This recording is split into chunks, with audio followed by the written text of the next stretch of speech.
The S24 and 24 Plus are there as options as well. Obviously, the S24 is also for those of you who like smaller phones. Many manufacturers don't even make premium smaller phones anymore, so I'm glad Apple and Samsung are still doing that. So to be honest, I'm just a little bothered. More concerned maybe, or hopeful. I'm not really sure what the correct word is, but I watch a lot of Lisa's stuff for laptop reviews, desktop reviews, not so much for cell phone reviews. Normally I find somebody else. Like I'm really watching a lot of Mr. Who's the Boss and other smaller players as well. Just because I, find certain people more interesting for some things and other people more interesting for other things. But she said something that, yeah, it hit me in a way that it probably shouldn't. It bothered me in a way that it probably shouldn't. And honestly, I just kind of stopped watching the the video because I know she's a solid reviewer. And honestly, I wasn't too interested in the Samsung S24 Plus anyway. But right there at the beginning, she talks about smaller phones. She mentions, or I guess I should say, she praises Samsung and Apple for both still making small phones. Now, at the same time, I feel like those are the primary two companies that forced the industry into bigger phones to begin with. So yeah, God forbid that they actually continue making some smaller devices by 2024 standards. And what I hope from real YouTubers, as I am just doing this just for fun, but what I hope from real YouTubers is, yes, it's okay to mention Samsung and Apple in your conversations, but don't leave the conversations incomplete. So yes, Apple makes the iPhone 15 and technically the SE. The iPhone 15 comes in at 6.1 inches. Okay. Samsung makes the Galaxy S24, the non-Plus edition. And the S24 comes in at 6.2 inches, which I feel like another thing that should be noted is that 6.2 inches is actually a tenth of an inch bigger than last year's phone. So is Samsung on the verge of trying to raise the screen size for their smallest flagship device? Oh, and I guess I should say, she said small flagship devices or premium phones or, whatever word she actually used to describe the quality of the device, not just some random small phone. But I digress. But the reason I'm making this video is to possibly spread awareness to people who just don't know that, one, other companies exist. Yes, Samsung and Apple by far ship and sell the most phones out there, at least in this part of the world. But when it comes to other companies, there are other companies that make small devices. The one phone that I constantly rave about and have been doing so now for over a year is this Asus Zenfone 9. I even bought the Zenfone 10 and at some point maybe I'll put my SIM card in there. But honestly, this thing has really been sufficient for everything that I wanted, and it has a 5.9 inch display. So it is smaller than my iPhone 15. So here are the two devices next to each other. And, not too much on the screen right now. The iPhone is a little bit bigger, but you definitely feel it in your hand. And if you're looking for a small device, small devices exist. So, like I said, this is the Zenfone 9. This came out back in, so not last year, but the year before. The Zenfone 10 came out last year. There should be a Zenfone 11 this year, but there's talk that there might be a Zenfone 11 Ultra, which Asus has said that they still plan on making the Zenfone. I can't remember if the quote said that they were still committed on making compact Zenfones, so we'll see in a couple of months. But as I said earlier, even with the additive of Ultra on the end of the name, if this phone does come out, where do you think they got that word from? Not that Ultra is a word that's unique to Samsung, but as I was saying, Apple and Samsung, from my perspective, are responsible for that shift in large phones anyway. So yes, you have the Ultra and you have the Plus for Samsung, which right now the Plus is only a tenth of an inch smaller than the Galaxy Ultra. So they're both pretty ginormous phones. And then with the iPhone, you have the Pro Max, which, yeah, is another ginormous phone to have in your hand.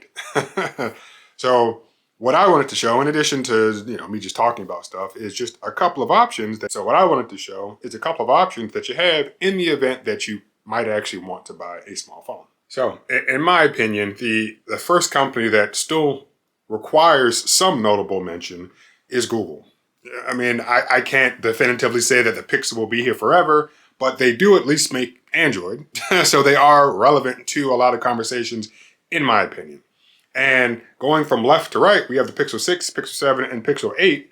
And they're kind of doing the opposite of what Samsung appears to be doing. Again, we're not sure what their long-term strategy is, but with the Pixel 6 started at 6.4 inches, which was not small by any means. And then the following year with the Pixel 7 came down to 6.3 inches. And then last year with the release of the Pixel 8, we're down to 6.2 inches. So they too technically still make small phones by today's standard. Yeah, the other two phones are a couple years old, but their most recent device is their smallest Pixel since they transitioned into using the Tensor chip. So no longer using the Qualcomm Snapdragon, whatever. So if you're going to say, oh, thanks Samsung for making small devices, I think it would only be fair to also mention, hey, the Google Pixel 8, the phone that just came out back in October maybe?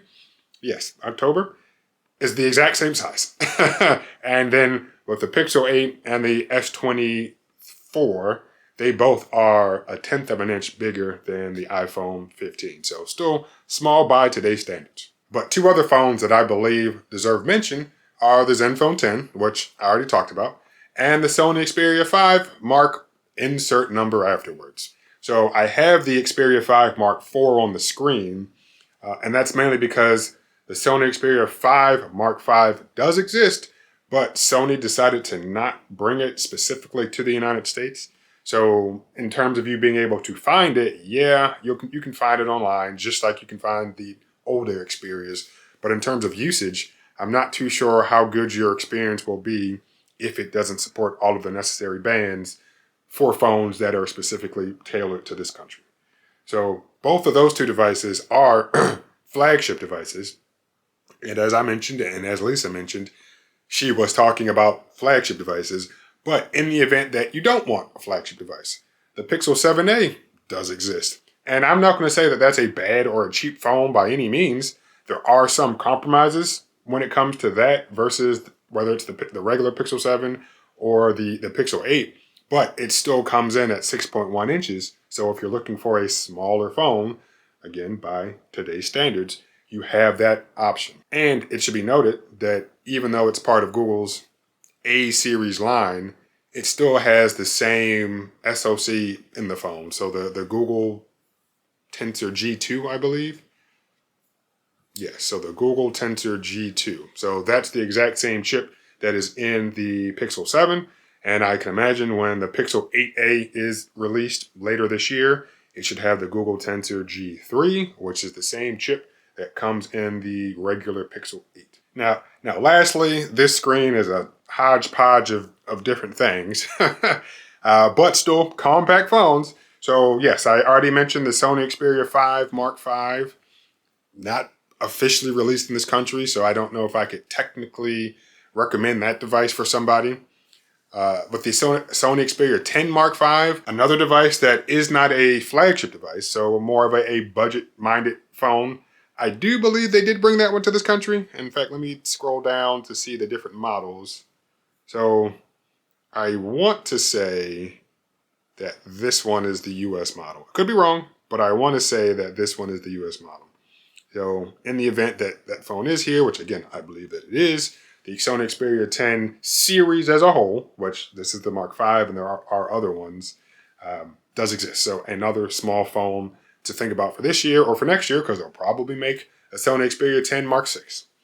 And lastly, a phone that I would recommend to somebody if they really needed it in particular is the Google Pixel 5. So on the other screens, we went back to the Pixel 6.